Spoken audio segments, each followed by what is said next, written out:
Pakistan speaks के साथ मैं हूं शामुल हक। भारत से हमारे साथ अक्सर ज्वाइन करते हैं आचार्य निशांत भारद्वाज जी, एस्ट्रोलॉजर हैं, भारत के बहुत मशहूर। आचार्य जी अस्सलाम वालेकुम, कैसे हैं आप? महादेव महादेव महादेव की कृपा है बेटा जी, आप कैसे हैं? अल्हम्दुलिल्लाह, बहुत शुक्रिया, अल्लाह के एहसान। और साथ डॉक्टर इरफान साहब हमें आज ज्वाइन कर रहे हैं एक्सक्लूसिवली। डॉक्टर इरफान जर्नलिस्ट हैं और बलूचिस्तान पे इनकी खास तौर पे ग्रीप और इंटरनेशनल रिलेशन से बहुत अच्छा बोलते हैं। डॉक्टर इरफान अस्सलाम वालेकुम। बहुत शुक्रिया सर, वालेकुम सलाम सर।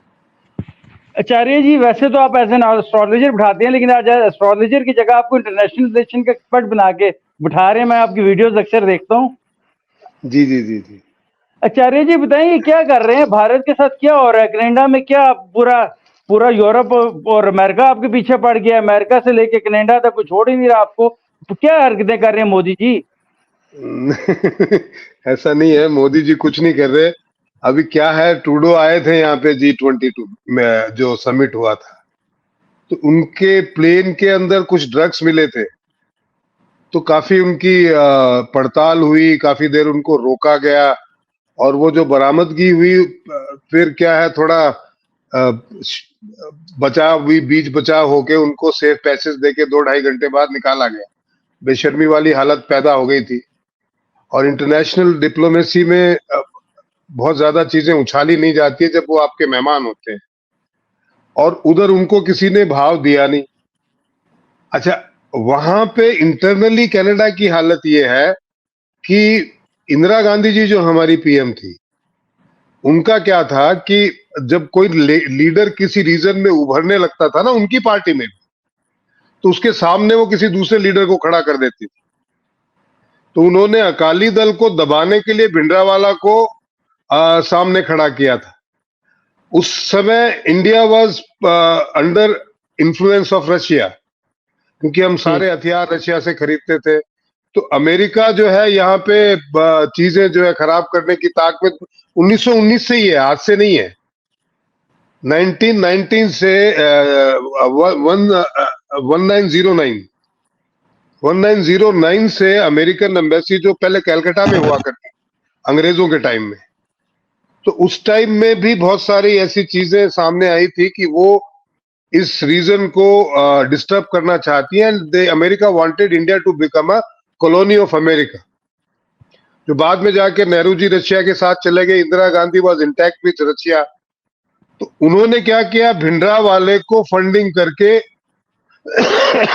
और आपकी आईएसआई माशाल्लाह वो इस काम में माहिर है, उसके थ्रू फंडिंग करके, क्योंकि उनका अपना नेटवर्क नहीं था, तो उसके थ्रू फंडिंग करके और ये खालिस्तान वाला लफड़ा शुरू किया। तभी अब जब इंडिया ने इसको दबाया वहां पे, तो जो लोग यहां से भागे, तो अमेरिका के कहने पे कनाडा ने उनको शरण दी, और वो वहां पॉलिटिक्स ये थी गुरुद्वारों को कब्जा करने की, गुरुद्वारों के जरिए सिख कम्युनिटी को चलाने की।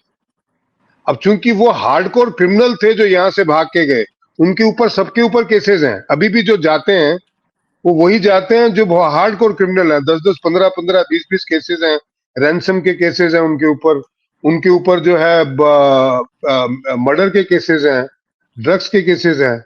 अब जब पुलिस उनको पकड़ लेती है, तो किसी न किसी तरीके से फर्जीवाड़ा करा करू के डॉक्यूमेंट्स बना के वो कनाडा भाग जाते हैं, और कनाडा उनको जो है अपना सिटीजन बना भी लेता है। नॉर्मली कोई दूसरी कंट्री बनाती नहीं है। तो ये प्रॉपर चल रहा था। अब हालात क्या है, आप दुनिया के हालात समझिए। हिंदुस्तान ने, रशिया और अमेरिका और चाइना तीनों थे G20 में, और यूक्रेन और रशिया के ऊपर जो एक जॉइंट डॉक्यूमेंट रिलीज हुआ है, उसमें तीनों के साइन है। ये मरे ना, आज की जियोपॉलिटिक्स में ये डिप्लोमेटिकली बिल्कुल ही असंभव चीज है, नामुमकिन चीज है। इंडिया ने वो कर दिखाया, इसकी इज्जत नहीं हुई।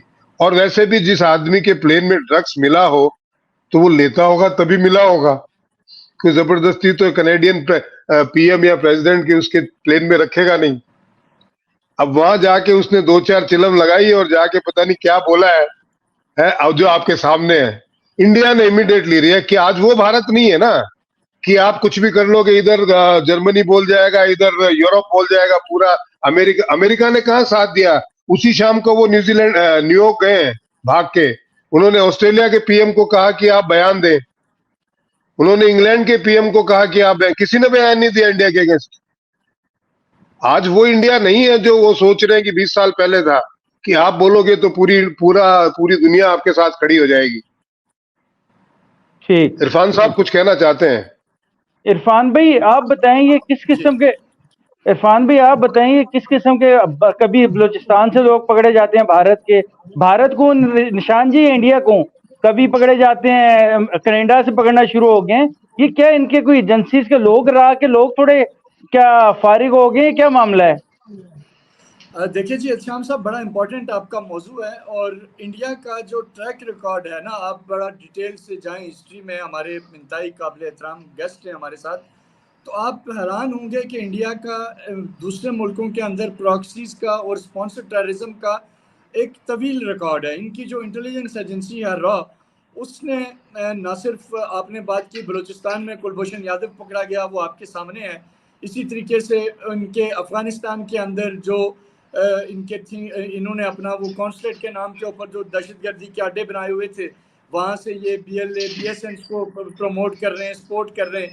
कनाडा की सरजमीन पे अब इन्होंने खालिस्तान मूवमेंट के लीडर्स का कत्लेआम शुरू कर दिया। और बड़े अफसोस की बात यह है कि इंडिया जो दूसरे मुल्कों की सॉवरेनिटी को पामाल कर रहा है, रोंद रहा है, और जिस तरह एक इस खित्ते के अंदर एक हेजमोनिक बिहेवियर और एक जंग ज़्यादा जहन के साथ इंडिया इस वक्त दंदनाता फिर रहा है, इससे मैं आपको हैरान होने की ज़रूरत नहीं है। उसकी एक वजह है कि जो इस वक्त इंडिया का प्राइम मिनिस्टर है नरेंद्र मोदी, जिसके ऊपर गुजरात फसादात की पादाश में आपको पता है कि बरतानिया और अमेरिका जैसे मुल्कों में उसकी पाबंदी थी, उसकी एंट्री बैन थी।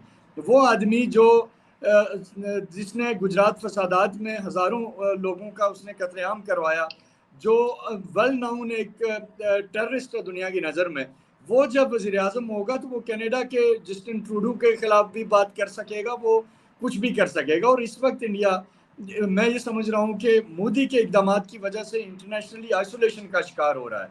ये जो G20 करके थोड़ी सी इंडिया ने एक कोशिश की थी अपने आप को दुनिया के अंदर एक अपना नाम बनाने की, ये जो कैनेडियन सरजमीन के ऊपर उन्होंने जो टारगेट किलिंग्स का सिलसिला शुरू कर दिया है, इससे उनकी वो साख मुतासर हुई है। और आपने दुरुस्त फरमाया कि इस वक्त वेस्ट के अंदर तमाम जो ममालिक हैं वो हिंदुस्तान के इस इकदाम पे इंडिया के खिलाफ और कैनेडियन स्टांस के ऊपर खड़े हैं। तो आज आपको एक बहुत इंपॉर्टेंट बात बताऊं जो आज की डेवलपमेंट है।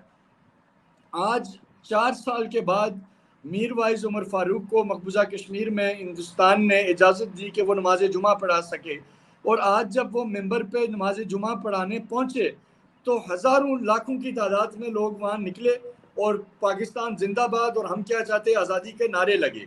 तो ये जबर के ज़रिए, जुल्म के ज़रिए, टारगेट किलिंग के ज़रिए, प्रॉक्सीज के ज़रिए बलूचिस्तान के अंदर जितने बड़े टेररिस्ट अटैक हुए उसके सारे के सारे के अंदर रॉ की इन्वॉल्वमेंट साबित है।